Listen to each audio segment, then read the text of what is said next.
बोले शंकर भगवान की जय।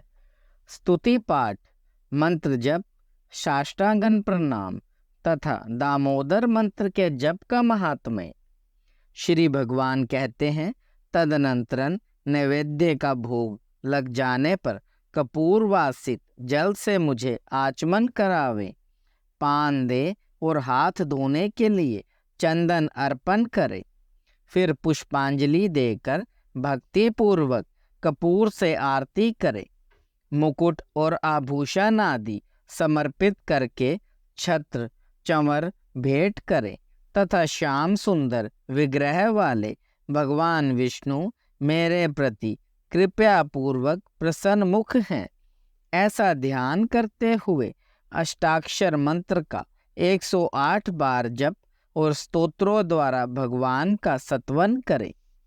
विद्वान पुरुष चलते हंसते और अगल बगल में देखते हुए तथा पैर से पैर को दबाकर हाथ को मस्तक पर रखकर खड़े होकर और व्याग्रचित्त होकर मेरे मंत्र का जप ना करें। जप के समय तथा व्रत, होम और पूजन आदि में दूसरों से वार्तालाप न करें। जप का फल तीर्थ आदि में सहस्त्र गुना और मेरे समीप अनंत गुना होता है। इस प्रकार अगहन के महीने में मेरी पूजा करके जो प्रदक्षिणा करता है, वह पग पग पर 7 द्वीपों वाली पृथ्वी की परिक्रमा का पुण्य फल पाता है। सहस्त्र नाम का पाठ अथवा केवल एक नाम का उच्चारण करते हुए जो भक्ति पूर्वक मेरी एक परिक्रमा भी करता है, वह प्रतिदिन के पाप को भस्म कर डालता है।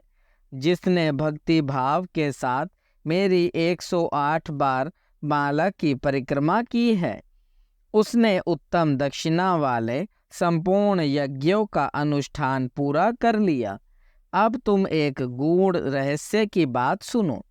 अपने दामोदर नाम से मुझे ऐसी प्रसन्नता होती है कि जिसकी कहीं तुलना नहीं है।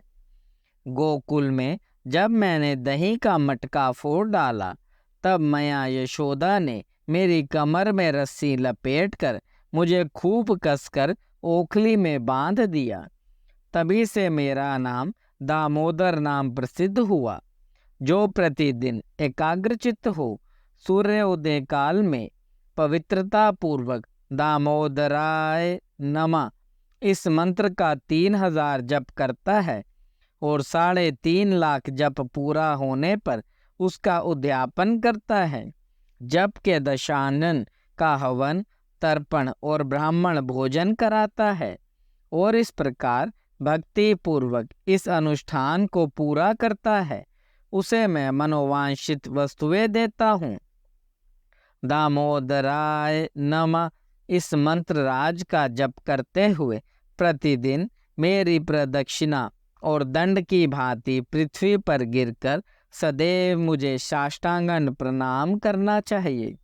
दोनों हाथ, दोनों पैर, दोनों घुटने, छाती, मस्तक, मन, वाणी और दृष्टि से जो प्रणाम किया जाता है, उसे साष्टांगन प्रणाम कहते हैं। अपने मस्तक को मेरे चरणों पर रखकर दोनों भुजाओं को परस्पर मिला दे और प्रार्थना करें, हे परमेश्वर, मैं मृत्यु रूपी ग्रह से परिपूर्ण इस संसार समुद्र से भयभीत होकर आपकी शरण में आया हूँ। आप मेरी रक्षा करें। फिर मेरे द्वारा दी हुई प्रसाद माला आदि को सादर मस्तक पर चढ़ाकर मेरी पूजा की पूर्ति के लिए इस प्रकार कहें, देव जनार्दन, मैंने मंत्रहीन, भक्तिहीन और क्रियाहीन जो पूजा किया है, वह सब आपकी कृपा से परिपूर्ण हो। विष्णु सहस्त्र नाम, भीष्म सत्वराज, गजेंद्र मोक्ष, अनुस्मृति तथा गीता, ये 5 प्रकार के स्तोत्र मुझे अभिष्ट हैं। महाभाग, इन्हें सुनकर मुझे बड़ी प्रसन्नता होती है। जो मनुष्य एक बूंद भी शालग्राम शिला का जल पी लेता है, वह मोक्ष का भागी होता है। जिनके मस्तक पर शालग्राम शिला का चरणोदक है तथा जो उस चरणोदक को पीते हैं उन पर सूतक और मृतक का भी अशोच लागू नहीं होता। मृत्यु काल में जिसको वह चरणामृत दिया जाता है वह भी उत्तम गति को प्राप्त होता है।